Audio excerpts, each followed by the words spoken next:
আসসালামু আলাইকুম, আমি সাইকোলজিস্ট আবু তারেক। আপনারা জানেন যে হচ্ছে আমরা বিভিন্ন প্রশ্ন উত্তর নেই। তো আপনাদের কাছ থেকে বিভিন্ন প্রশ্ন উত্তরের একটা প্রশ্ন আকাশের কাছে এসেছে। আকাশ সেই প্রশ্নটা আমাকে করলে আমি উত্তর দেওয়ার চেষ্টা করব।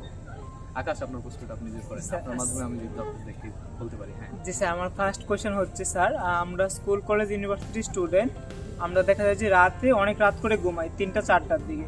তো এটা কি আমাদের উপর নেতিবাচক প্রভাব পড়বে কিনা, কিংবা আমাদের জন্য কি রাতে তাড়াতাড়ি ঘুমানো উচিত কিনা, কিংবা এটার নেতিবাচক কিংবা ইতিবাচক দিকটা স্যার একটু বললে বেটার হতো।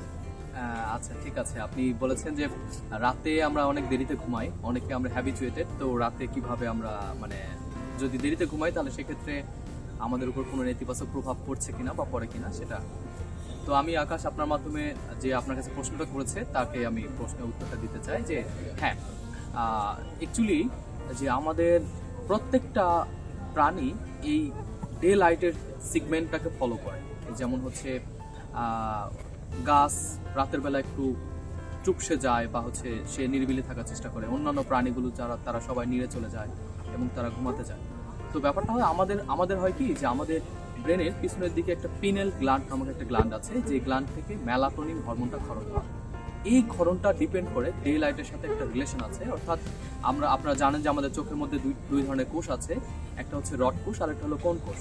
রড কোষটা দিনের আলোতে অ্যাক্টিভ থাকে এবং কোন কোষটা হচ্ছে রাতের আলোতে অ্যাক্টিভ হয়ে পড়ে। অর্থাৎ যখন আলো কমতে থাকে তখন কোন কোষটা অ্যাক্টিভ হতে শুরু করে। বডি ভেতরে তার বুঝতে পারে না যে সূর্য ডুবেছে কি ডোবেনি। তো সেই বিষয়টা বুঝতে পারে হচ্ছে এই কনকোষ, যে যখন কনকোষ অ্যাক্টিভ হতে শুরু করে তখন বডি বুঝতে পারে যে এখন রাত হতে চলেছে। রাত যখন বেশি গভীর হতে থাকে তখন ডিউরেশন যখন বাড়তে থাকে তখন ব্রেনের এই পিনেল গ্ল্যান্ড থেকে মেলাটোনিন নামক একটা হরমোন ক্ষরণ হয়। এই মেলাটোনিন হরমোনটা আপনাকে ডিপ লেভেল স্লিপে যেতে হেল্প করে। ডে লাইট বন্ধ আসার পর এই ক্ষরণটা আস্তে আস্তে আস্তে আস্তে যত রাত গভীর হতে থাকে আস্তে আস্তে এটা বাড়তে থাকে এবং রাত যখন শেষের দিকে চলে আসে, অর্থাৎ আবার যখন দিন হতে শুরু করে, তখন এই ক্ষরণটা কমতে থাকে। অর্থাৎ একটা কার বা কৃতি ধারণ করে। রাত 10টা থেকে 3টা-4টা পর্যন্ত এর ক্ষরণটা খুব বেশি থাকে। তো এই মেলাটোনিনের উপস্থিতিতে আপনি যখন ঘুমাবেন তখন হচ্ছে আপনার ঘুমটা খুবই ভালো হবে, অর্থাৎ আপনি ডিপ লেভেল স্লিপে যেতে পারবেন। কিন্তু আপনি হয়তো বা 3টা-4টার দিকে আপনার ক্ষরণ হচ্ছে, বডিতে একটা ক্ষরণ হচ্ছে, কিন্তু আপনি ঘুমাচ্ছেন না। তো তখন আপনি আপনার বডির এগনিস্টে ঘুমাচ্ছেন, কাজ করছেন। আর এই যখন রাত শেষের দিকে চলে আসবে, ক্ষরণটা কমতে থাকবে, আপনি তখন ঘুমাতে গেলেন, তখন আপনার ঘুম হবে ঠিক আছে, কিন্তু এই অ্যাবসেন্স অফ মেলাটোনিন হরমোনে আপনি ঘুমাতে যাবেন। তো তখন হচ্ছে এটা আপনার ঘুমটা অতটা ডেপথ হবে না, এবং আপনার হচ্ছে ডেপথ হলেও আপনি যে আপনার যে রাতের ঘুমের যে একটা গভীরতা, এই গভীর ঘুমটা আপনার হবে না। এবং এটা আপনার প্যানক্রিয়াস, আপনার হার্ট, আপনার কোলেস্টেরল লেভেল, রক্তের ব্লাড প্রেশার ইত্যাদির সাথে জড়িত।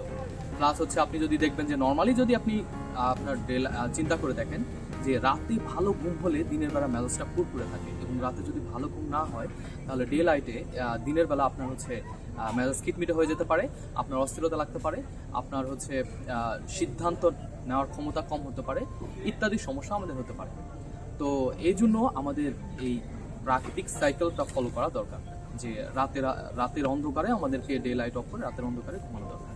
তাহলে আমরা আমাদের বডির এগনিস্টে কাজ না করে আমরা সঠিক সময় ঘুমাতে পারবো, আমাদের ঘুমের এটাও ভালো হতে পারে। আর আপনি হয়তো বলতে পারেন যে হচ্ছে আমার তো রাতে ঘুম আসে না। হ্যাঁ, আপনি জন্মগ্রহণ করার পর থেকে তো আপনার এই ধরনের সমস্যা নিয়ে আপনি আসেনি, নিশ্চয়ই কোনো একটা কারণে আপনি হ্যাবিচুয়েশনটা পরিবর্তন করেছেন। এই যেটা আমাদের সার্কাডিয়াম রিদম বলা হয়, রিদমটা সেন্স করেছেন। তো এই জন্য আপনার এটা হচ্ছে, আপনি যদি 15-20 দিন ট্রাই করতে থাকেন, একই সময় ঘুমাতে যান, একই সময় ঘুম থেকে ওঠেন, এবং স্লিপ হাইজেন যেটা আছে সেগুলো যদি আপনি ফলো করেন। ইউটিউবে আমার একটা ভিডিও আছে স্লিপ হাইজেনের উপর, আপনি চাইলে ভিডিওটা দেখতে পারেন। আর যদি স্লিপ হাইজেন ফলো করেন এবং আপনি যদি প্রতিদিন 15-20 দিন আপনি যদি হচ্ছে এটা অভ্যাস করে নেন যে একই সময় ঘুমাতে যায়, একই সময় ঘুম থেকে ওঠা, এবং এটা যদি আপনি বলতে পারেন যে it's my resting time, it's no sleeping time, বলতে আমার ঘুম আসে না, আমার ঘুমের সমস্যা আছে, এগুলো নেতিবাচক চিন্তা, এগুলো না বলে আপনি যদি বলেন যে this is my resting time, আমি রেস্ট করছি, ঘুম আসে না আসুন, চোখ বন্ধ করে থাকবো, দ্যাটস এনাফ। তাহলে দেখা যাবে 15-20 দিন পর আপনার দেহঘড়িটা অ্যাক্টিভ হয়ে যাবে এবং আপনি টাইমলি ঘুমাতে পারবেন। হ্যাঁ, তো thank you so much Akash. Sir, আমার ঘুমের মধ্যে একটা কোয়েশ্চেন আছে স্যার, আমাদের স্যার ঘুমের জন্য উত্তম সময় কয়টা থেকে কয়টা পর্যন্ত? আচ্ছা, খুব ভালো একটা প্রশ্ন করেছেন। ঘুমের উত্তম সময় কয়টা? এটা রাত 10টার পর থেকে 5টা 4টা 5টা পর্যন্ত আপনি ঘুমাতে পারেন। এটা হলো আপনার জন্য বেস্ট। আর স্যার আমি একটা আর্টিকেলে পড়ছিলাম স্যার, আমাদের ব্রেন ফাংশন যেটা আছে সেটা ভোর 4টা থেকে 6টা পর্যন্ত 100% কাজ করে, এবং 6টা থেকে 7:30টা পর্যন্ত 80% কাজ করে, আর বাকি ডে টাইমে 20% কাজ করে স্যার। এটা কেন? অ্যাকচুয়ালি ব্রেনের হচ্ছে একটা ওয়েভ আছে, হ্যাঁ, ব্রেনে একটা তরঙ্গ আছে, এটাকে বেটা তরঙ্গ বলা হয়। এই তরঙ্গটা ওই সময়টাতে খুবই মানে কম থাকে, অর্থাৎ এই সময়টাতে ব্রেন রেডি থাকে টু রিসিভ ইনফরমেশন। তো আপনি যদি মানে মর্নিংয়ে আপনি যদি পড়ালেখা করেন বা কোনো কিছু করেন, তখন এটা ডে লাইটের চেয়ে অনেক বেশি ফাংশন, মানে দিনের বেলা আরও মানে ভর দুপুরে বা বিকেলে কাজ করাচ্ছে বা রাতে কাজ করাচ্ছে, এটা খুব বেশি অ্যাক্টিভলি আপনার ব্রেন রিসিভ করতে পারবে ইনফরমেশন। Okay, sir. স্যার জি স্যার, আমার একটা কোয়েশ্চেন হচ্ছে স্যার, মানে আমাকে ভার্সিটির এক আপু করছে কোয়েশ্চেনটা। তো আমরা সোশ্যাল মিডিয়া কিংবা আমাদের অনেক রিলেটিভ, আমাদের অনেক ফ্রেন্ড সার্কেল লাইফে অনেক ভালো কিছু করে, তো দেখা যায় যে আমরা করতে পারি না। তো আমাদের কি হয়, হিংসা হয় না, তবে একটা খারাপ লাগা কাজ করে, মনে হয় যে আমি যদি ওর মতো হতে পারতাম, আমি যদি ওর মতো এই কাজটা করতে পারতাম, আমাদের লাইফে যদি এই অ্যাচিভমেন্টটা আসতো তাহলে কেমন হতো। কিন্তু আমি যখন একটা কাজ করতে যাব তখন আমি অ্যাকশনে যাই না, আমি চিন্তা করি যে আমি আজকে করব কালকে করব, কিন্তু আমি আফসোস হয় যে ও লাইফে কেন এইটা করছে, ও লাইফে কেন এটা করছে। স্যার সেইটা থেকে স্যার কীভাবে স্যার পরিত্রাণ পেতে পারি? ওকে, তার মানে আপনাকে যে প্রশ্নটা করেছে উনি মানে এটা বোঝাতে চেয়েছেন যে তারও একটা লক্ষ্যে যেতে মন চায়, অন্যরা যেমনটা গিয়েছে, কিন্তু এই লক্ষ্যে যেতে তার কিন্তু যেতে পারছে না, তার প্রোক্রাস্টিনেশন হচ্ছে। অ্যাকচুয়ালি এটা আমরা যদি একটা প্রবলেম হিসেবে দেখি, একটা প্রবলেম সলভিং অ্যাপ্রোচ দিয়ে আমরা এটাকে এক্সপ্লেইন করতে পারি। যে প্রবলেম সলভিং অ্যাপ্রোচটা হচ্ছে কি, যে হিয়ার ইউ, এখানে আপনি আছেন, এটা আমি যে প্রবলেম সলভিং অ্যাপ্রোচের কথা বলছি সেটা হচ্ছে ফিল্ড ফোর্স অ্যানালাইসিস, FFA। তো আপনি এই জায়গাটাই বিলংস করছেন, আপনি অর্থাৎ situation ideal, you are now here, then you want to go there, যে আপনি ওই জায়গাটায় যেতে যাচ্ছেন, আপনার একটা গোল আছে, এখান থেকে আপনি একটা রেখা টানতে পারেন। তারপরে এটা হলো আপনি এখান থেকে এই জায়গাটায় যেতে যাচ্ছেন। তো এই জায়গাটা যেতে এখানে কিছু আপনার বাধা দানকারী ফ্যাক্টর থাকবে আর কিছু ফ্যাসিলিটেটিং ফ্যাক্টর থাকবে। কোন কোন ফ্যাক্টরগুলো আপনাকে বাধা দান করে সেগুলো আপনি লিস্ট ডাউন করবেন, নাম্বার 1 2 3 4 5, অর্থাৎ এই স্টেট লাইনে যেতে আপনাকে বাধা দিবে এই ফ্যাক্টরগুলো।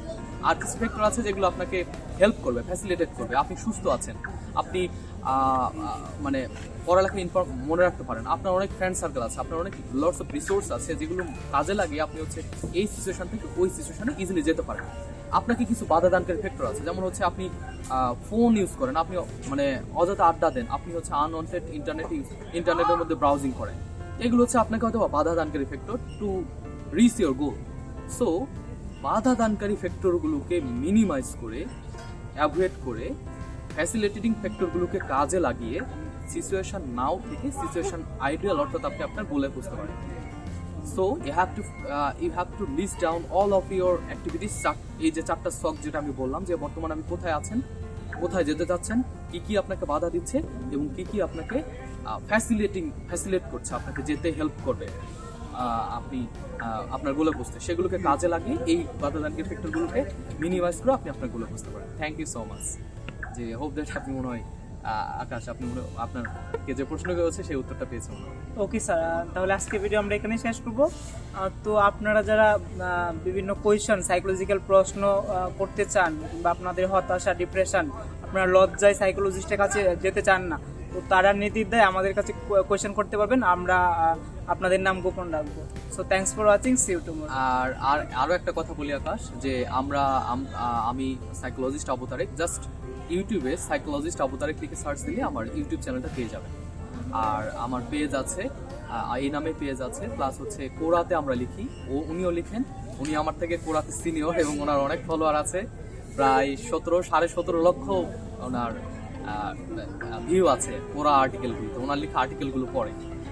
তো মানে কাউকে দেখে জাজ করার কোনো সুযোগ নেই। সো আমার থেকে তার কোরাতে তার আর্টিকেলের অনেক ভিউ, আর আমার মনে হয় কত আকাশ হবে, আমার 8 লক্ষের মতো ভিউ আছে আমার লেখা কোরাতে আর্টিকেলগুলো, আমার 8 লক্ষের মতো ভিউ আছে, আর তার আমার ডাবল।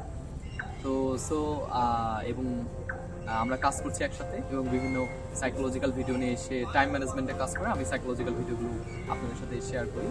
তো ইনশাল্লাহ আমরা আরো ফার্দার ভিডিওগুলো আমরা থ্যাংক ইউ সো মাচ।